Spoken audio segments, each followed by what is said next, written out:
또 어떤 이들은 5.18 당시 북한의 역할이나 외부 개입 가능성에 대해서 의심을 제기합니다. 왜 사람들이 5.18을 의심한다고 생각하십니까? 역사적 비극을 기억하는 것과 그 역사에 대해서 어떤 질문도 하지 못하게 만드는 것은 전혀 다른 문제입니다. 광주의 희생을 추모하는 것과 그 이름 앞에서 모든 국민이 동일한 해석만을 강요받는 것은 그것은 전혀 다른 문제입니다. 아이들의 입을 막는 사회는 결국은 어른들의 입도 막게 됩니다. 아이들의 운동장을 빼앗는 사회는 결국 국민의 광장도 빼앗게 됩니다. 역사라는 이름으로 질문을 금지하는 사회는 결국 진실보다 복종을 요구하게 됩니다. 그 길의 끝은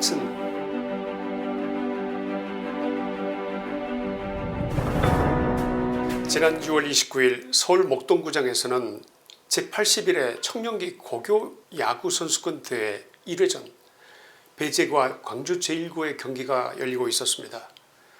뜨거운 여름 햇살 아래 고교 야구 특유의 함성과 응원이 그라운드를 채우고 있었습니다. 투수의 손을 떠난 하얀 공이 포수 미트에 꽂히면 선수 대기실에서는 박수가 터졌고 방망이가 공을 맞히는 순간 관중석에서는 탄성이 올라왔습니다. 학교의 이름을 걸고 뛰는 학생들, 상대를 이기고 싶은 치열한 경쟁심, 그리고 그 속에 섞인 거칠지만 풋풋한 고등학생들의 에너지가 야구장 전체에 흐르고 있었습니다.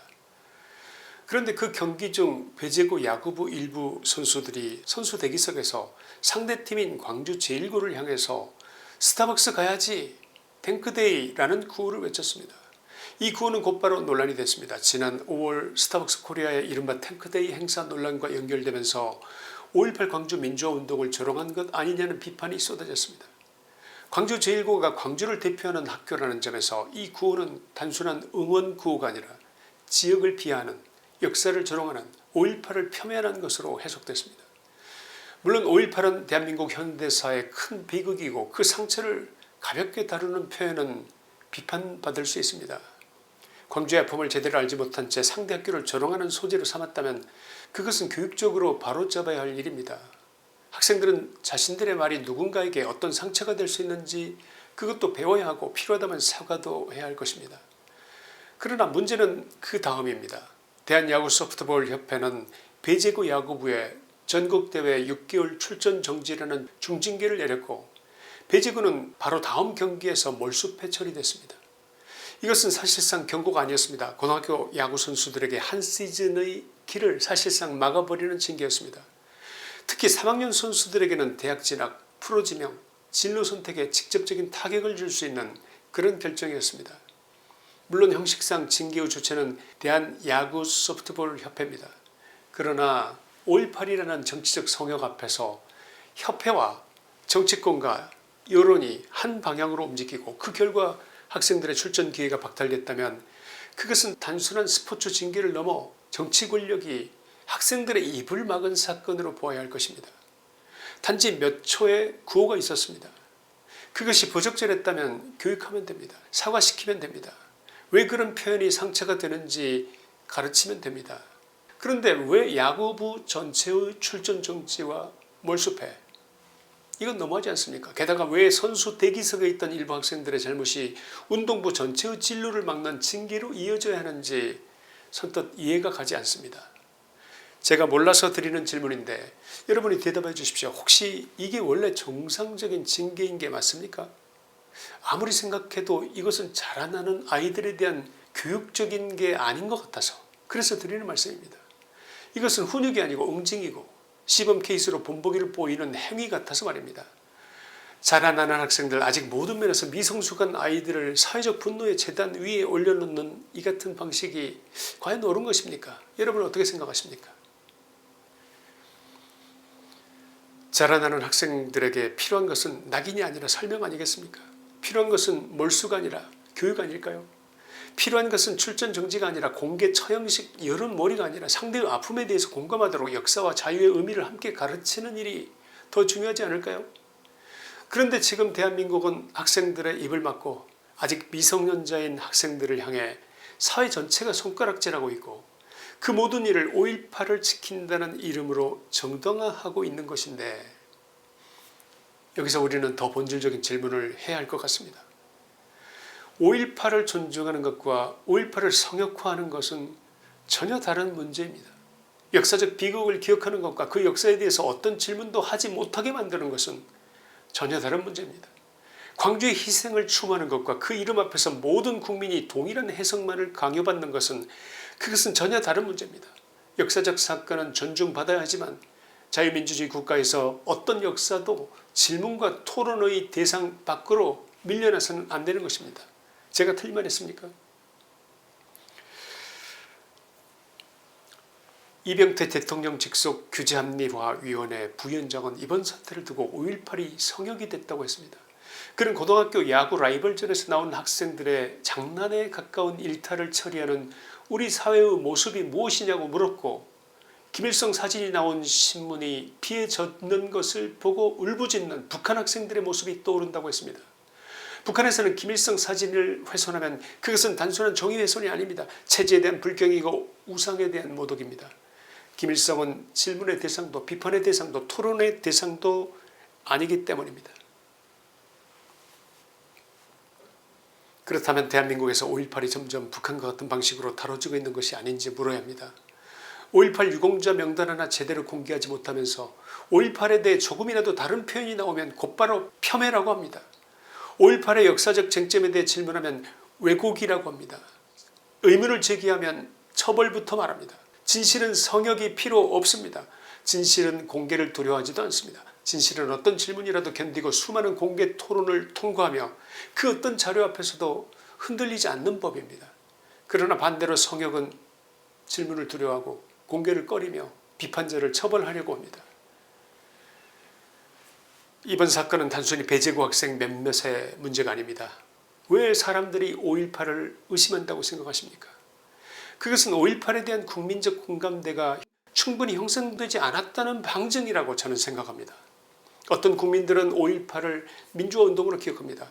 그러나 또 다른 국민들은 특정 세력이 일방적으로 규정한 역사라고 느낍니다. 어떤 이들은 5.18의 희생을 추모하면서도 유공자 명단을 공개하지 않는 데 대해서, 누가 얼마의 보상을 받는지 그 구조를 밝히지 않는 데 대해서, 그리고 시시때때로 5.18을 정치적으로 이용하는 데 대해서 의문을 갖습니다.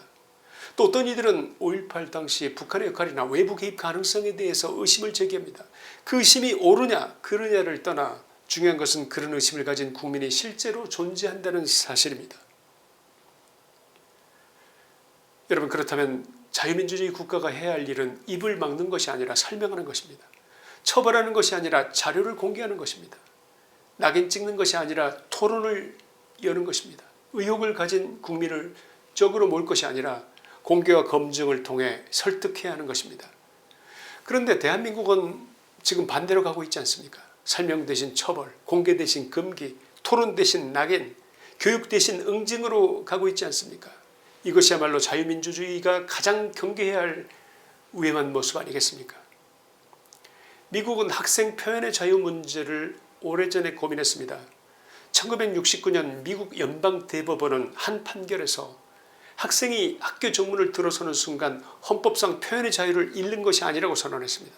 당시 학생들은 베트남전 반대의 뜻으로 검은 완장을 차고 등교했고 학교는 이를 금지하며 징계했습니다. 그러나 연방대법원은 학생의 표현이 학교 질서를 실질적이고 중대하게 방해하지 않는 한 학교가 함부로 검은 완장을 금지할 수 없다고 판단했습니다. 물론 미국도 협박, 괴롭힘, 폭력, 선동, 중대한 수업 방해까지 보호하지는 않습니다. 그러나 학생 표현을 제한하려면 구체적이고 중대한 이유가 있어야 하며 여론이 들끓는다는 그 이유만으로 학생의 미래를 흔드는 중징계를 정당화할 수 없다는 그 원칙만은 분명했습니다. 여러분, 이번 배재구 사건을 이 기준으로 보면 대한민국의 응징은 지나치게 과격하다고 생각하는데 여러분도 이해 동의하시는지 묻고 싶습니다.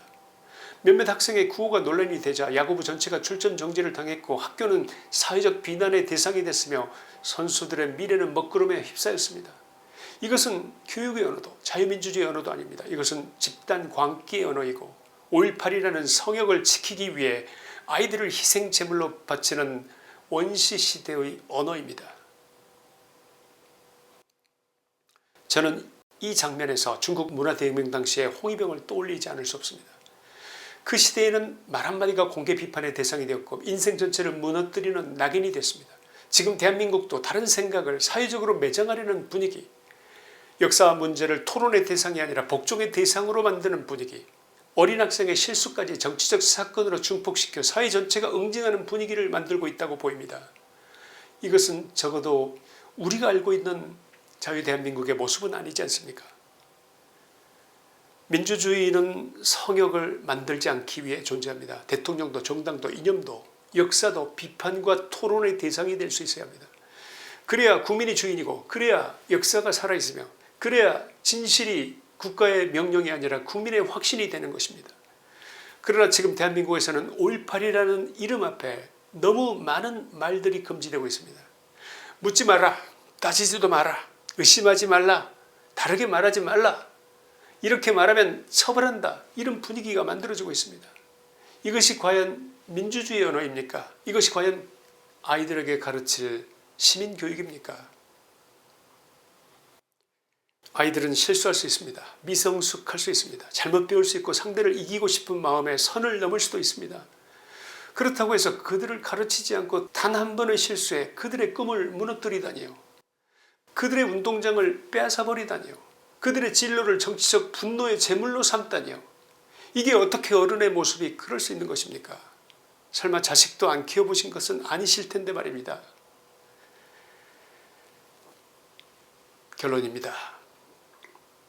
이번 사건은 배제고 학생들에게만 남는 사건이 아닙니다. 전국의 학생들이, 전국의 운동부가, 전국의 학부모들이 보고 있습니다.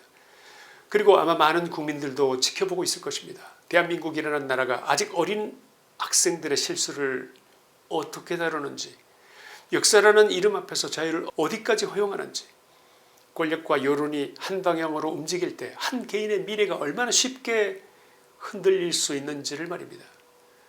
자유민주주의 국가라면 여기서 멈춰야 합니다. 정권을 잡은 세력은 의혹을 가진 국민을 처벌할 대상으로 보아서는 안됩니다.